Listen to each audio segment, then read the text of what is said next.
Fil-Ħamrun, lokalità popolazzjoni ta' 9,000 persuna, se jkunu 6 l-kandidati fissem il-Partit Laburista li se jkontestaw l-elezzjoni tal-Kunsill Lokali tal-11 ta' April. Flimkien magħhom id-deputat mexxej tal-Partit Laburista Tony Abela żar il-lokalità u ltaqa' ma' residenti. Tkellem dwar kif postijiet bħal Ħamrun iħossu iktar il-ħtieġa tar-riforma fis-sistema tal-gwardjani lokali. Post intrinsikament kummerċjali. U għawek nixtieq nagħmel appell. Naf appelli li jagħmlu ħafna dan il-Kunsill u anke s-Sindku b'mod partikolari illi s-sistema tal-wardens kif taħdem hawn ma tirriflettejx ir-realtajiet kummerċjali ta' dan ir-raħal. Jien naħseb wasal iż-żmien u il-bambini dal-waqt ikun hemm riforma illi din is-sistema tinbidel. Innota kif din il-leġislatura fil-Ħamrun tlesta xogħol fil-binja tal-Kunsill u parkeġġ taħt l-art.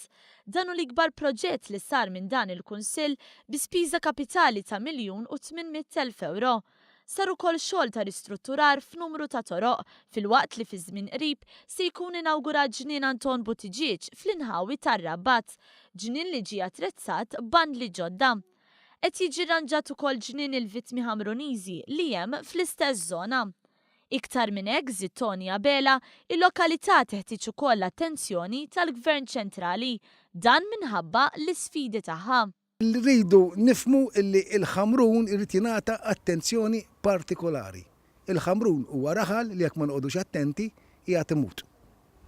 Huwa raħal li jrid jiġi salvat. Għalhekk il-Gvern ċentrali jrid jagħtih attenzjoni partikolari.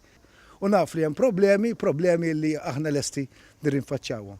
M'għandniex naqtaw qalbu mill-kritika li ssir għax ħafna drabi il-kritika tkun mibnija fuq fatti laqqas huma minnu.